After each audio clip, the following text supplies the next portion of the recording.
39. Hoam, ngantuknya mata ini, macam ditempeli jin pemalas. Din menguap sambil mengulurkan tangan guna melemaskan otot-otot yang kaku. Alasan saja, bilang saja kau tak tahan kena air dingin. Sana berwudu, biar setan dalam dirimu ikut luruh. Tita Amala yang baru saja selesai berwudu. Bukannya menurut, Din malah berjongkok di dekat sumur. Din, cepatlah. Jangan kebanyakan gaya, keburu habis waktu subuhnya. Iya, Ustazah Amala. Din langsung menimba air, lalu mulai berwudu. Setelahnya mereka kembali berjalan ke rumah, tiba-tiba senter yang Amala pegang mati. Amala lari Amala, ada hantu. Din memekik, memegang erat hijab Amala, ia melihat sosok putih berjalan mendekati mereka, sekujur tubuhnya langsung meremang. Hai hai hai hai, Amala tertawa menirukan suara hantu yang suka mengikuti wanita hamil. Plak, sontak Din memukul Amala. Sakit, Din. Amala mengelus kepalanya yang dijitak sang sahabat. Kalian itu, bukan cepat balik ke rumah malah bercanda di sini. Maksyam yang mengenakan mukena putih hanya bisa menggeleng kepala. Kemudian berbalik badan kembali lagi ke rumah. Niatnya memang mencari Amala dan Din yang terlalu lama pergi berwudu. Ya Allah, hampir melompat jantungku ini. Din memegang dadanya. Kau sengaja, kan, menakutiku? Amala tersenyum puas. Kau tuh pun lucu, jelas-jelas sosok Mamak menapak tanah, bisa-bisanya kau kira hantu. Din berdecak. Mana ku tahu, enggak kau tengoknya langit masih gelap. Coba kau mendongak. Lihat sinar bulan itu membayang membias dedaunan. Amala kembali melangkah, Din di belakangnya masih menggerutu. Selepas sholat subuh, Amala berkutat di dapur. Din dan Maksyam cekatan membantu. Mak, mulai hari ini sampai 2 minggu ke depan, malah tidak berkeliling jualan. Nanti Ayek, Rizal dan Danang, yang menjajakan dagangan kita, mereka tengah libur sekolah. Ucap Amala seraya mengulek bumbu untuk menumis sayur. Bagus itu, nak, biar anak-anak itu mendapatkan rezeki untuk tambahan uang saku, balas Maksyam. Amala, jadinya kau mau menambah tungku api? Tanya Din sambil memetik sayur kacang panjang. Jadilah, biar cepat gerakku. Kalau cuma 2 tungku terlalu makan waktu. Oh ya, nanti temani cari peralatan masak ya. Pinta Amala antusias. Alhamdulillah ya, Mala. Buah dari musibah membawa berkah. Dulu kau sempat meraung kala kebun cabaimu rusak. Tanpa kita sadari Allah sedang membuka jalan rezeki lain untukmu. Tutur Din tersenyum hangat, dibalas anggukan serta senyum manis Amala dan Maksyam. Tepat pukul 6 pagi, Pak Cik Leman dan Paman Budi beserta 2 orang rekannya, sampai di halaman dapur Amala. Pak Cik, Paman mau minum teh dulu, atau langsung jalan? Sapa Amala, kami langsung keliling saja, Mala. Biar cepat habis dagangan terus pulang lalu pergi memancing, kiki Paman Budi. Amala, yang sabar ya. Pak Cik sudah dengar kabar yang menggemparkan itu. Tapi, saya senang kau terlepas dari laki-laki pemalas macam Hendy dan keluarganya, ucap Pak Cik Leman. Ia tersenyum sendu menatap gadis baik hati di hadapannya ini. Terima kasih, Pak Cik. Saya tak mengapa, mungkin ini memang jalannya untuk menuju kebahagiaan yang sesungguhnya, sahut Amala, tak sedikit pun terlihat raut sedih di wajahnya. Amin, ucap mereka serempak. Kemudian mulai menjalankan motor masing-masing. Kak Amala, Yui Kak Amala. Ayek dan kedua temannya sampai di depan dapur rumah Maksyam. Apa tak kurang pagi kalian datang? Din yang menyambut. Sudah tepatlah ini, Kak. Pas sekali perut kami lapar minta diisi sarapan gratis. Ayek yang menjawab, ia begitu senang membuat kesal Kak Din. Din hanya mencebik. Andai saja ia punya banyak waktu, sudah pasti akan meladeni anak laki-laki beranjak remaja ini. Di saat Din dan Maksyam sibuk memasukkan Mika ke dalam ember, Amala memanggil salah satu anak remaja. Danang, sini sebentar, panggil Amala lirih. Saat yang dipanggil mendekat, ia memastikan tak ada yang melihat. Tolong kau lari sebentar ke kandang peternakan Bang Agam. Berikan kertas ini kepadanya. Ingat, pastikan jangan ada yang melihat aksimu. Iya. Danang yang memang pendiam hanya mengangguk, menerima kertas yang dilipat mirip baju kemeja. Lalu ia berlari menuju rumah Bang Agam. Amala tahu betul aktivitas laki-laki yang baru semalam melamar dirinya itu. Bila pagi begini pasti berkutat di kandang. Benar, Agam berada di kandang peternakannya. Ketika Danang datang, ia sedang mengobrol dengan dua orang yang mengurus lembu serta kambing. Agam mendekati Danang, menerima selembar kertas buku yang dilipat rapi. Kemudian berucap terima kasih, lalu anak laki-laki itu berlari lagi ke rumah Amala. Begitu lipatan itu dibuka, senyum haru langsung membias di bibir tebalnya. Alhamdulillah, hanya satu kata ucapan puji syukur, tetapi berhasil membuat netranya berkaca-kaca. Gegas ia melangkah masuk ke dalam rumah, mencari keberadaan sang ibu. Ternyata ibunya sedang sarapan, dirinya pun menemani wanita kesayangannya melahap pisang goreng dan menyeduh segelas teh. "Nyak, boleh saya meminta tolong?" Nyak Zainab menatap penasaran wajah sang anak. Tak biasanya putra sulungnya ini meminta tolong. "Apa yang bisa Nyak bantu, Nak? Tolong persiapkan seserahan untuk lamaran resmi, Nyak." Mata Nyak Zainab terbelalak, mulutnya menganga. "Agam Sidik, siapa yang hendak kau lamar?" "Bidan Ranikah." Agam terkekeh geli, bagaimana bisa ibunya menyimpulkan sesuatu yang sama sekali tak ada dalam pikirannya. "Saya tak mengenal sosok yang Nyak sebut tadi. Bukan dia, tetapi Nur Amala yang hendak saya lamar, Nyak." Agam menggenggam tangan ibunya, tetapi langsung ditepis. "Kau masih sehat, kan, Nak? Amala itu tunangannya Hendy." "Bagaimana mungkin? Tak lagi, Nyak." Maksyam sudah memutuskan tali ikatan mereka, sela Agam tanpa bisa menutupi rasa senangnya. Kulit kening yang sudah berkeriput bertambah berkerut.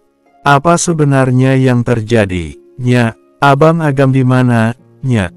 Wahyuni berlari memasuki rumah abangnya, berhenti tepat di dekat sang ibu. Dadanya kembang kempis mengatur napas. "Abang, apa benar yang Yuni dengar ini?" Hendy digerebek tengah berbuat mesum. Tanyanya cepat. Agam mengangguk. "Astagfirullah." Nyak Zainab mengelus dadanya. "Tolong ceritakan kronologinya, Gam." Wahyuni menarik kursi di samping ibunya, ia ingin ikut mendengar lebih jelasnya. Agam pun menceritakan secara garis besarnya saja. Enggan mendetail, sebab banyak yang tak layak didengar oleh para orang kesayangannya. "Ya Allah, Amala, malang betul nasibmu, Nak," lirihnya Zainab, begitu prihatin dengan jalan hidup Amala. Wahyuni mengangguk, menyetujui perkataan sang ibu. Agam mengelus punggung tangan ibunya. "Nyak, bersediakah membantu saya melamar Amala?" Nyak Zainab menatap sendu wajah rupawan putra kebanggaannya ini. "Apa kau yakin, Maksyam akan setuju?" "Jujur, Nyak sedikit trauma atas penolakan yang sudah-sudah. Nyak, Amala sudah memberitahu, kalau Maksyam merestui kami." Agam mencium punggung tangan ibunya, air mata haru menetes begitu saja. Wahyuni ikut menangis haru, setelah 10 tahun lebih berjuang. Akhirnya restu itu datang jua. "Nyak, sekarang saya ingin bertanya serta memastikan, tak akan ringan langkah kaki ini bila belum mendapatkan ridho seorang ibu yang sudah mempertaruhkan nyawanya demi melahirkan saya." Agam menghapus lelehan bening di pipi ibunya. "Nyak, ikhlas lahir batin, tidak. Bila putramu ini mempersunting Nur Amala." Bersambung 40. Sebelum menjawab, Nyak Zainab terlebih dahulu menelisik raut putranya. Desir hangat itu mengalir sampai ke relung hati kala mendapati binar bahagia di sorot mata yang sebelumnya selalu menyimpan luka. "Terima kasih ya Allah. Mukjizatmu sungguh nyata adanya, di saat kami nyaris patah arang. Kebahagiaan itu datang tanpa diperkirakan. Restunya selalu mengiringi setiap langkahmu, nak. Asal engkau bahagia, tak ada alasan baginya untuk tidak setuju. Jika benar hati Maksyam telah luluh, segerakanlah melamar putrinya. Nyak Zainab meremas hangat punggung tangan sang anak. Sungguh, Nyak, tidakkah terbesit rasa sakit hati atas penolakan yang lalu? Tanya Agam ingin memastikan lagi. Nyak Zainab menepuk-nepuk lembut punggung tangan Agam. Nak, nyakmu ini bukan lagi darah muda, tetapi sudah senja. Daripada memelihara sifat buruk, bukankah lebih baik memaafkan serta melupakan? Lagi pula apa untungnya menyimpan amarah, yang ada akan berujung petaka. Di sisa umurnya yang mungkin hanya tinggal sebentar ini, Nyak hanya ingin melihat kalian bahagia bersama pasangan masing-masing, dan bermanja dengan para cucu, ucapnya Zainab sendu. Agam membingkai wajah sang ibu, mengecup sayang kening cinta pertamanya ini. Terima kasihnya, maaf, karena saya, Nyak dan ayah, pernah mengalami hal tak mengenakan. Nyak Zainab mengulas senyum hangat. Sudahlah, yang lalu biar menjadi kenangan saja. Ambil hikmahnya, lupakan hal buruknya. Bisa jadi ini caranya, membuat skenario berliku demi menjemput bahagiamu. Agar di kemudian hari, bila badai kehidupan datang menghampiri biduk rumah tanggamu, ingin menggoyahkan keteguhan hati serta rasa cinta, engkau akan berpikir 1000 kali untuk mengambil langkah mundur. Sebab, ada perjuangan luar biasa yang sebelumnya sudah dilalui. Nak, kehidupan rumah tangga itu jauh berbeda bila dibandingkan semasa kita masih meniti hubungan menuju halal. Sebab, tak akan ada lagi aku kau, tetapi menjadi kita. Dua orang yang sebelumnya hanya bertemu sekilas, tiba-tiba bersatu dalam naungan atap yang sama selama 24 jam penuh. Begitu terus sampai ada kalanya rasa jenuh itu datang, godaan pun tak luput menghampiri. Entah itu wanita maupun laki-laki yang mencoba mendekati, sambungnya Zainab.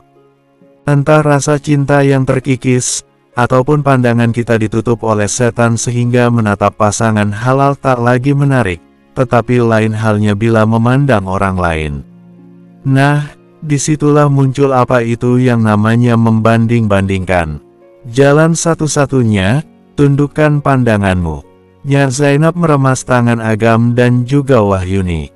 Agam berdiri, memundurkan kursinya lalu ia berlutut memeluk kaki ibunya, membenamkan wajahnya pada paha berbalut rok lebar. Wahyuni memeluk ibunya dari belakang, sungguh mereka mencintai wanita hebat ini. Sayangnya banyak-banyak, Mutia yang sedari tadi menguping ikut bergabung dan memeluk sisi samping ibunya. Nyak Zainab menangis haru. Tak ada yang lebih membahagiakan hati seorang ibu selain melihat para anaknya hidup rukun, saling menyayangi, tak kekurangan suatu apapun. Sayang, lihatlah, anak yang dulu kita timang-timang, telah dewasa dan sudah memiliki kehidupan masing-masing bersama pasangannya. Kau pasti bahagia bukan? Aku juga sangat bahagia, ucap batinnya Zainab sambil tersenyum menatap foto almarhum suaminya. Ya sudah, Nyak Zainab melerai pelukan mereka. Kapan kau mau melamar Amala? Sekarang saja, Nyak. Mumpung Maksyam masih sadar diri, kita harus bertindak cepat. Jangan sampai nanti sajennya habis, balik lagi sifat menyebalkannya itu. Usul Mutia, pelak, kau kira Maksyam sebangsa makhluk halus apa? Asal cakap saja. Wahyuni memukul pundak adiknya. Mutia menatap sengit sang kakak.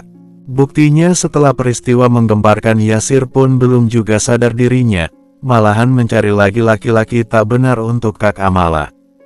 Kalau bukan ditempeli jin atau sebangsanya apa coba namanya? Mutia, berapa kali abang ingatkan?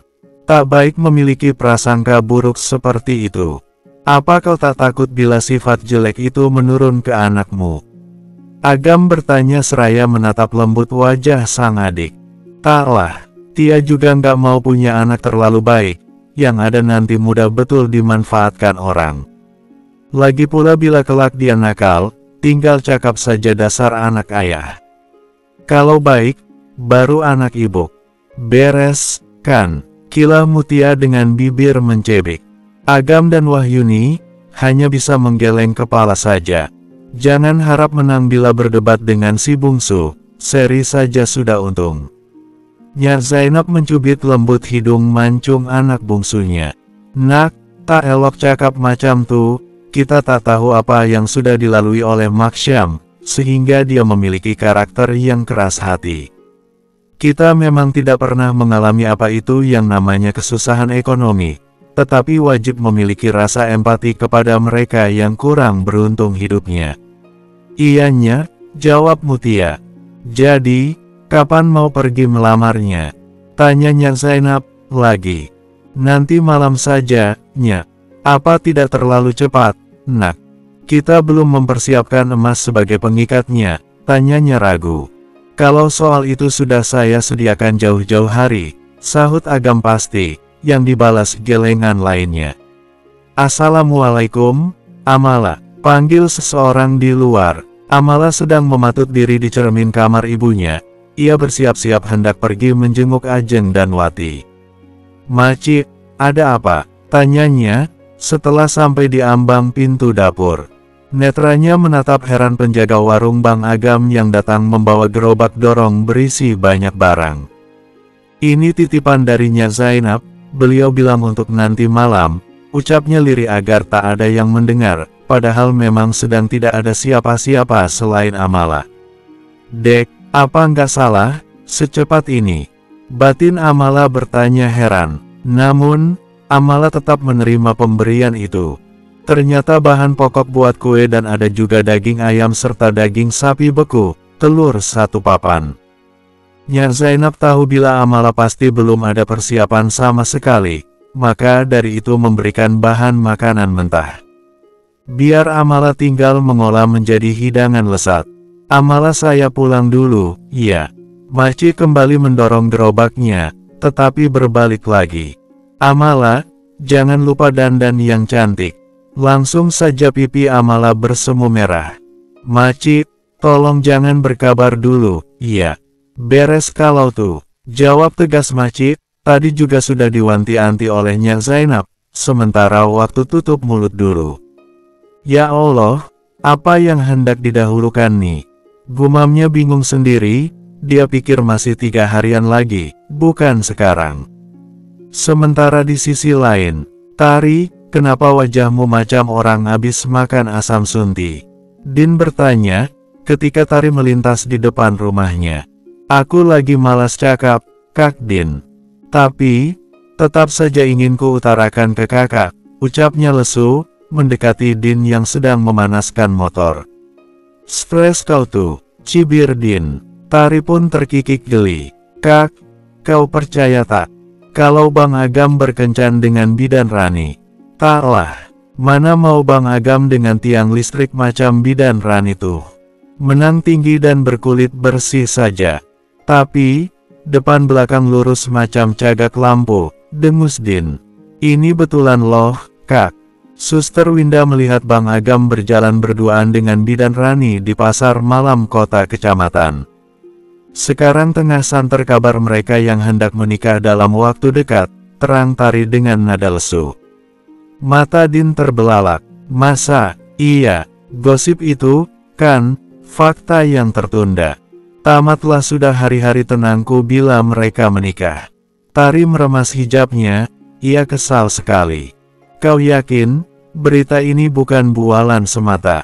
Bersambung, 41, entahlah. Tari mengedikkan kedua bahunya. Aku berharap tak benar. Malah sekali ku tengok tuh Bidan Rani, sombongnya minta ampun. Macam paling cantik saja dia. Apalagi kalau jalan, sengaja betul pantatnya melenggak-lenggok, biar apa coba? Biar macam bebek, hahaha. Tawa Din membahana. Tari pun ikutan menyemburkan tawa. Udah ah, Kak, aku mau pergi bekerja dulu. Banyak jahitan hari ini, Tari pun pamit. Selepas kepergian Tari, wajah Din berubah sendu. Ia menghela napas panjang, lalu berseru. Bang, Kak, Aku pamit jalan dulu. Sahut Zulham, abangnya Din yang duduk di teras rumah. Sedangkan sang istri melengos. Din pun melajukan motornya. Abang harusnya lebih tegas ke Din. Paksa dia mengurus surat cerai. Abis itu kita carikan jodoh buatnya, biar segera angkat kaki dia dari sini. Aku sudah muak hidup mengontrak terus. Indri bersungut-sungut menahan kesal. Iya, nanti ku paksa dia. Kau jangan terlalu menampakkan betul bila tak menyukainya. Din itu kepala batu, kalau sudah emosi tak pandang bulu. Jadi, berhati-hatilah. Zulham segera masuk ke dalam rumah guna melanjutkan menonton televisi berlayar hitam putih. Indri menghentakkan kakinya. Sudah hampir seminggu mereka menginap di rumah warisan buat Din, dengan dalih ingin mengurus ibu mertuanya yang sudah sepuh. Padahal tak mampu membayar uang perpanjang kontrakan. Mengapa kau tak bersiap, Mala? Tanya Din. Kita perginya besok saja ya. Aku lupa kalau hari ini hendak membuat syukuran, dusta Amala yang tengah sibuk mengelap daun pisang untuk membungkus kue Nagasari. Kening Din mengernyit, jelas dia tak percaya begitu saja. Kau tak lagi menyembunyikan sesuatu, kan? Amala menggeleng sambil tetap melakukan kegiatannya. Aku tak percaya. Senyum kau itu mengandung maksud tersembunyi, tuduh Din. Selain menjadi salah satu ratu gosip, ternyata kau merangkap sebagai paranormal juga ya, Din. Amala berdiri, hendak memeriksa daging yang direbus sudah empuk belum. Sekarang apa yang bisa ku bantu? Din pun mengalah. Bisa minta tolong jaga masakan ini. Aku hendak pergi nyekar dulu. 1 jam lagi pasti sudah kembali. Oh, ya, Ayek sedang mencabut singkong di ladang belakang. Sedangkan Rizal memetik sayur pakis di kebun karet. Nanti pinta ke mereka untuk memarut ubi. Semakin curiga saja si Din. Namun, ia memilih diam, lantaran hatinya sedang menahan kesal terhadap abang dan kakak iparnya yang pemalas serta pemeras. Kak Amala, ini bunganya. Cukup tak? Danang menyerahkan 1 plastik berisi bunga yang dipetik pada halaman rumahnya. Sangat cukup. Terima kasih ya, Nang. Kalau kalian lapar, jangan sungkan ambil makanan di atas meja itu. Tunjuk Amala. Baik, Kak. Din, aku pergi sebentar ya, pamitnya. Hati-hati. Kalau tak mau bahan makanan ini ku masak asal-asalan. Cepat balik. Ancamnya bercanda yang dibalas gelengan kepala.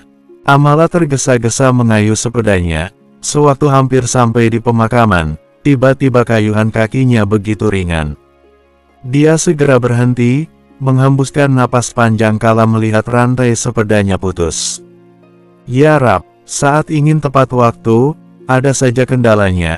Gumamnya pelan, menarik rantai berwarna hitam itu, lalu menyangkutkan di setang sepeda. Tangannya seketika penuh noda gemuk hitam. Akibat terburu-buru semuanya jadi terlupakan, sapu tangan pun tidak ada di bawahnya. Berakhir Amala meremas rumput tepi jalan agar noda hitam itu memudar. Begitu sampai di area pemakaman, Amala menyandarkan sepedanya pada pohon beringin. Netranya terbelalak kala mengenali sepeda lain yang mirip dengan punyanya. Ia langsung mengedarkan pandangan guna mencari di mana gerangan. Dek, rasa kesal yang tadi merajai hatinya perlahan sirna berganti haru. Di ujung pojok kanan, tubuh tegap itu tengah berjongkok di pusara bapak kandungnya. Tanpa dipinta, Bang Agam berinisiatif mengunjungi makam Bapak Abidin. Amala melepaskan sandal, berjalan pelan. Dia yang semula ingin berziarah ke makam bapaknya dulu, jadi merubah haluan.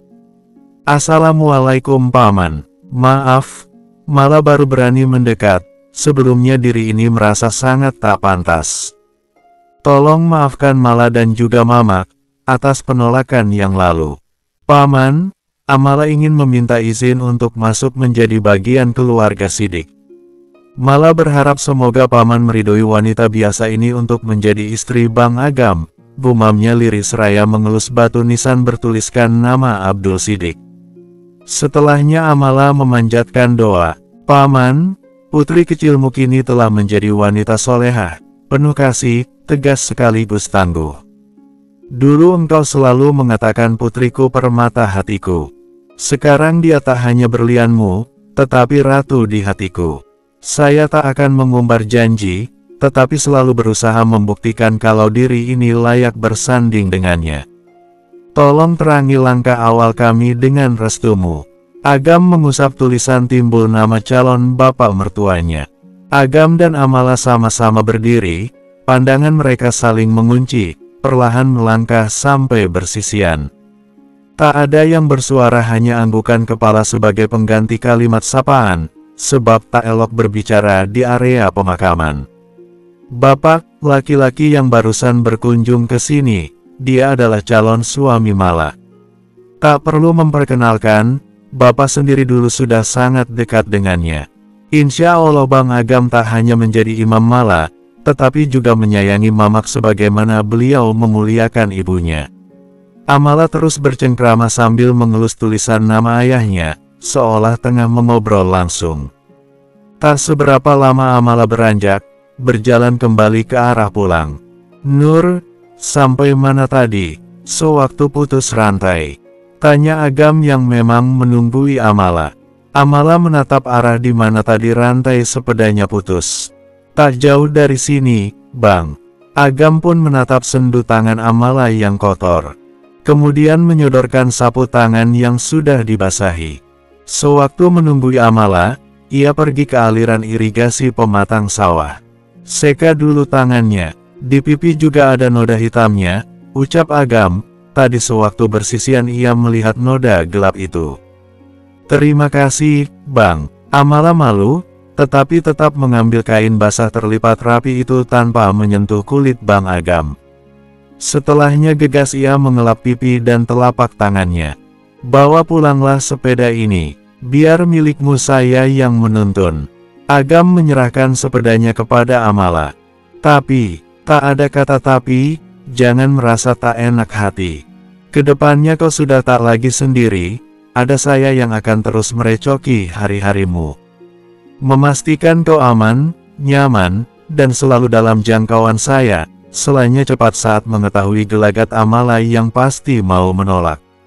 Mau tak mau, dengan perasaan sungkan campur haru, Amala menaiki sepeda milik calon suaminya, ia berpamitan dan mulai mengayuh. Agam tersenyum hangat melihat punggung Amala yang semakin menjauh. Perasaannya begitu senang sebab merasa berguna untuk sang idaman hati. Malam hari di rumah Mak Syam. Mak, anakmu itu benar-benar sehat, kan? Din bertanya kepada Mak Syam, rasa penasarannya sudah di ambang batas. Entahlah, kepala Mamak pusing melihat dia mondar-mandir sedari tadi, balas Mak Syam, benaknya pun penuh tanda tanya besar. Ruang tamu rumah Mak Syam sudah digelar tikar. Kursi pun dipindahkan ke gudang bekas kamar Amala. Katanya mengadakan syukuran, tetapi pintu rumah ditutup rapat. 3 anak cebol itu disuruhnya jadi satpam teras rumah. Sudah mulai tak waras sepertinya Mala itu.